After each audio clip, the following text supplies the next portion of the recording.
Assalamualaikum warahmatullahi wabarakatuh. Perkenalkan, nama saya Adrian Maulana dari Program Studi Ilmu Komunikasi Universitas Indonesia Membangun dengan NIM 1211231110036. Nah, saya di sini ingin menyelesaikan tugas sesi 14 mata kuliah Komunikasi Organisasi. Jadi, di sini saya akan mengidentifikasi permasalahan perusahaan SCJ. Perusahaan SCZ ini adalah perusahaan teknologi yang berkembang pesat dengan lebih dari 500 karyawan di seluruh dunia. Kepala perusahaan, yaitu Bapak A, telah memimpin perusahaan selama lebih dari 10 tahun sejak berdirinya. Selama waktu ini, perusahaan telah tumbuh secara signifikan dan menjadi pemimpin dalam industri teknologi. Namun, dalam beberapa tahun terakhir, karyawan mulai merasa kehilangan semangat dan loyalitas terhadap perusahaan. Setelah melakukan survei internal, perusahaan menemukan bahwa gaya kepemimpinan Bapak A mungkin menjadi penyebab karyawan merasa tidak termotivasi. Bapak A dikenal sebagai pemimpin yang otoriter dan jarang memberikan apresiasi atau umpan balik yang positif. Selain itu, karyawan merasa tidak dihargai dan tidak memiliki kebebasan untuk mengeluarkan ide-ide baru. Nah, jadi di sini tugas saya adalah untuk membuat identifikasi. Pertama-tama, buatlah analisis gaya kepemimpinan Bapak A dan identifikasi faktor-faktor yang mungkin menjadi penyebab karyawan merasa tidak termotivasi. Yang kedua, desain program pelatihan kepemimpinan baru yang mencakup prinsip-prinsip kepemimpinan modern dan membantu Bapak A mengubah kepemimpinannya. Yang ketiga, proses implementasi program latihan dengan menggandeng tim HR dan manajemen senior perusahaan XYZ.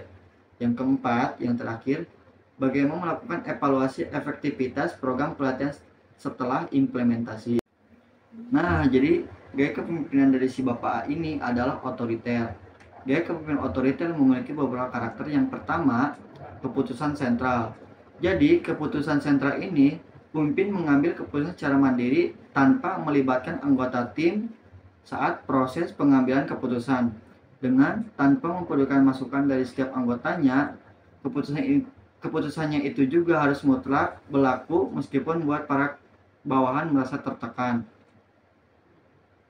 Yang kedua, menekankan pada hasil.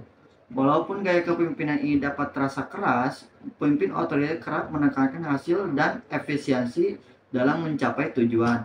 Meskipun program kerja yang si Bapak A ini sampaikan membuat para karyawan merasa lelah karena telah menekankan program kerja yang tidak sesuai apa yang dijalankan. Dan yang terakhir, kurangnya pengakuan dan penghargaan. Karyawan yang tidak mendapat pengakuan atau apresiasi atas kontribusi mereka mungkin merasa tidak dihargai. Penghargaan dan pengakuan dapat meningkatkan motivasi dan kepuasan kerja. Dan soal yang kedua adalah di sini saya akan menjelaskan program kerja yang baru.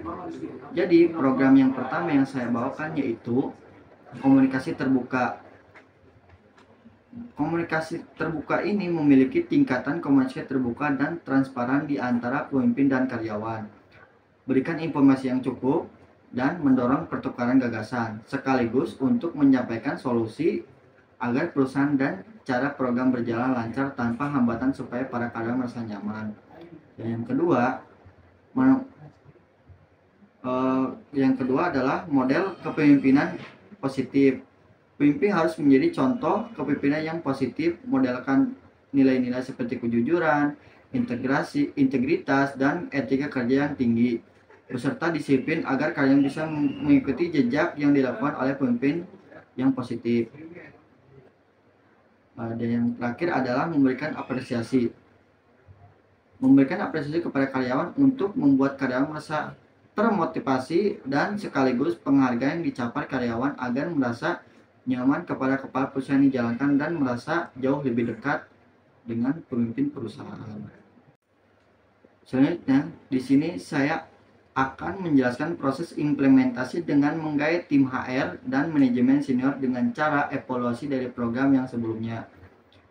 Ketika melihat ada kekurangan dari program terdahulu, pihak tim HR dan para senior pun memutuskan untuk melibat untuk terlibat dan mencetuskan program kerja baru agar membuat program di sebuah perusahaan berjalan dengan lancar tanpa hambatan. Selanjutnya, supaya efektif untuk menjalankan program kerja, perusahaan bisa melakukan upaya penerapan seminar atau workshop supaya program kerja tersebut tersampaikan dengan maksimal. Nah, di sini saya akan melakukan evaluasi pasca implementasi dengan cara menyurvei setiap karyawan apakah workshop tersebut bekerja dengan efektif. Jika iya, workshop bisa dijalankan secara rutin. Selain itu, manajemen HR dan manajemen senior bisa memantau program tersebut. Apakah ada perubahan dari gaya kepemimpinan Bapak A? Jika iya, maka program tersebut bisa dijalankan secara konsisten sampai Bapak A tersebut menjadi pribadi yang lebih baik. Jadi segitu saja dari saya. Wassalamualaikum warahmatullahi wabarakatuh.